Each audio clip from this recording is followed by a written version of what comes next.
I make death masks for a living. A death mask is a plaster cast of a deceased person's face. When I first started working in this business, I almost gave up. It is truly an art form in its own right, and one that demands dedication and practice. When I first started, I would end up with drips in all the wrong places and areas where the plaster layer was too thin.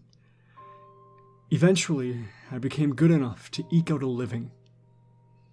James Dean, Beethoven, Napoleon all had death masks made of their faces after they died. One of Napoleon's death masks fetched $220,000 in London back in 2013. My asking fee is negotiable, but I work hard and make enough money to own my own modest home in the countryside. I first became interested in this profession about a year ago when I visited the Museum of Death in New Orleans. That entire museum changed my life forever. They have artwork and letters composed by serial killers, terrorist memorabilia, and of course, they have a satisfying collection of death masks of famous people in their museum. I was fascinated by the fact that one could capture a direct 3D portrait of a person before they are placed underground to be digested by the earth. I quit a lucrative job in IT to dedicate myself to the craft completely.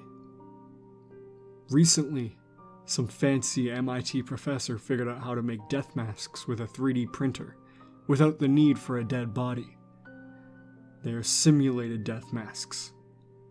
I make mine the old-fashioned way, with plaster of Paris, wax, and alginate gel, the same molding compound dentists use to make impressions of teeth. I'm nervous for this week's project, as I've never made a death mask like this one before. This poor young woman burned to death.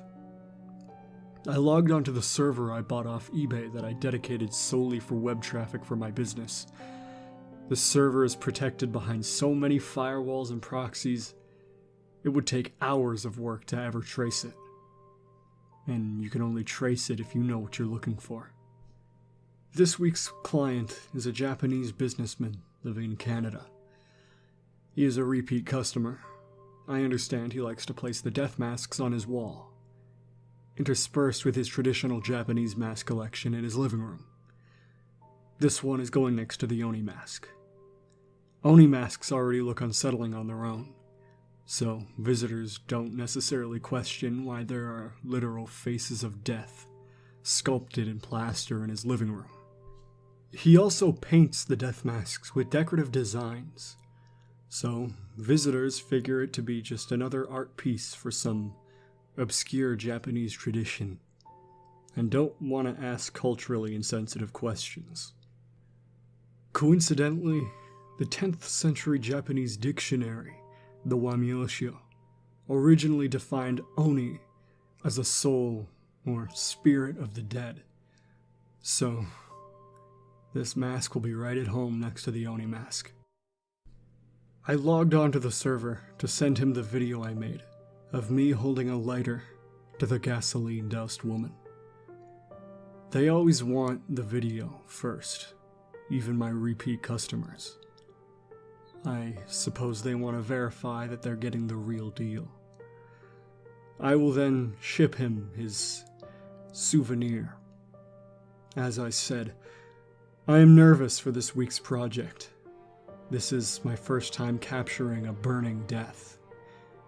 This introduced some very unique post-mortem facial contours, but I am confident it will turn out well once it's set.